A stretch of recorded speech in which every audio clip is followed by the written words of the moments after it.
విజయవాడలో ప్రభుత్వం ఏర్పాటు చేసినటువంటి 206 అడుగుల అంబేద్కర్ మహాశిల్ప రాష్ట్రానికే కాదు దేశానికే తలామానికమని ఆంధ్రప్రదేశ్ ముఖ్యమంత్రి జగన్మోహన్ రెడ్డి అన్నారు. ఇది స్టాట్యూ ఆఫ్ సోషల్ జస్టిస్ అని, చరిత్రను తిరగరాసేలా మరెందరికో వందల సంవత్సరాల పాటు స్ఫూర్తినిస్తుందని ఈ నెల 19న జరిగే విగ్రహావిష్కరణకు అందరూ స్వచ్ఛందంగా తరలిరావాలని కోరారు.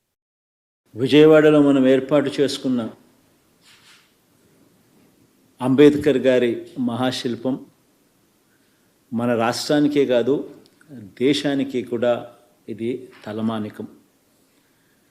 ఇది స్టాచ్యూ ఆఫ్ సోషల్ జస్టిస్, ఇది సామాజిక న్యాయ మహాశిల్పం.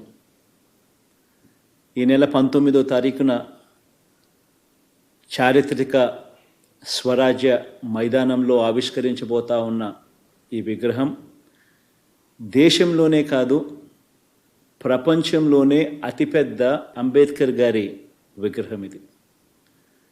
ఇది 81 అడుగుల వేదిక మీద ఏర్పాటు చేసిన 125 అడుగుల మహాశిల్పం. అంటే మొత్తం మీద 206 అడుగుల ఎత్తైన విగ్రహం ఇది.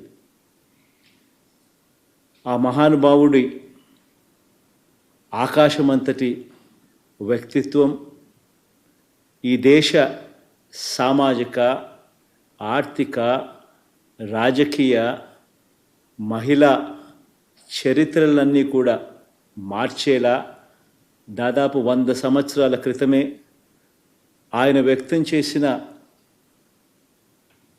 భావాలు కలకాలం కూడా మన దేశాన్ని ప్రభావితం చేస్తూనే ఖచ్చితంగా ఉంటాయి.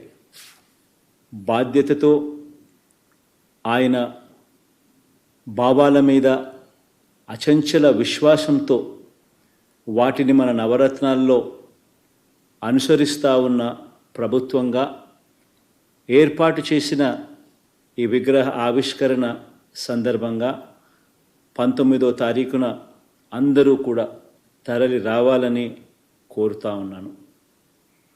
ఆయన అణగారిన వర్గాలకు చదువులు దగ్గరగా తీసుకువచ్చిన మహనీయుడు.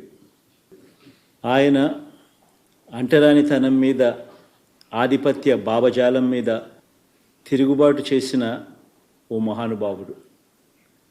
ఆయన సమసమాజ భావాలను నిలువెత్తు రూపంలో చూపించిన ఒక గొప్ప వ్యక్తి.